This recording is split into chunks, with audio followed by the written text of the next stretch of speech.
السلام علیکم ورحمۃ اللہ وبرکاتہ۔ ناظرین، میرا نام ہے زین العابدین اور آپ دیکھ رہے ہیں میرا یوٹیوب چینل۔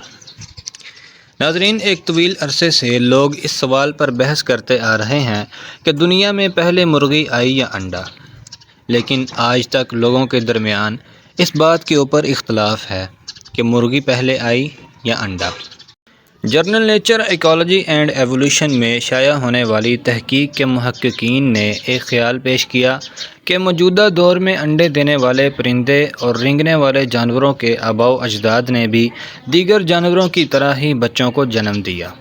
اس کے برعکس برسٹو یونیورسٹی کے محققین نے اس نظریے کو بھی چیلنج کر دیا ہے کہ جو جانور بچے پیدا کرتے ہیں ان کے بچوں کی پیدائش سے قبل مادہ کے پیٹ میں نشو و نما ایک سخت خول والے انڈے میں ہوتی ہے، جبکہ اس تحقیق میں بتایا گیا ہے کہ جو جانور بچے پیدا کرتے ہیں ان کے جسم کے اندر نشو و نما پانے والے انڈے ان جانوروں کے انڈوں سے مختلف ہوتے ہیں جو کہ پہلے انڈے دیتے ہیں اور پھر ان کے بچے انڈوں میں نشو و نما پاتے ہیں۔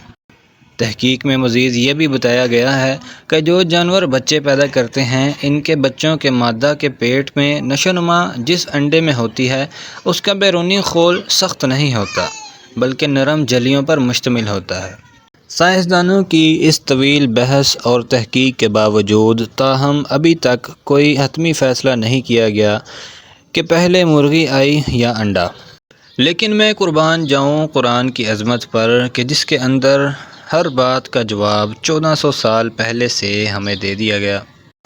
پہلے مرغی آئی یا انڈا، اس بات کا جواب بھی قرآن پاک کے اندر موجود ہے۔ اللہ تعالیٰ نے قرآن پاک میں ارشاد فرمایا ہے کہ ہم نے ہر چیز کو جوڑے میں پیدا کیا ہے۔ تو ظاہر ہے جب اللہ تعالیٰ نے مرغا اور مرغی دونوں کو پیدا فرمایا اور ان دونوں کے ملاپ سے انڈا پیدا ہوا، تو اس بات کا جواب ہمیں ملتا ہے کہ پہلے مرغی آئی اور پھر انڈا پیدا ہوا، نہ کہ پہلے انڈا پیدا ہوا۔ جانے سے پہلے ویڈیو کو لائک، شیئر اور کومنٹ کریں، چینل کو سبسکرائب کریں اور بیل آئیکن پریس کریں تاکہ آپ کو ہر نئی آنے والی انفارمیٹیو ویڈیو بآسانی پہنچ سکے۔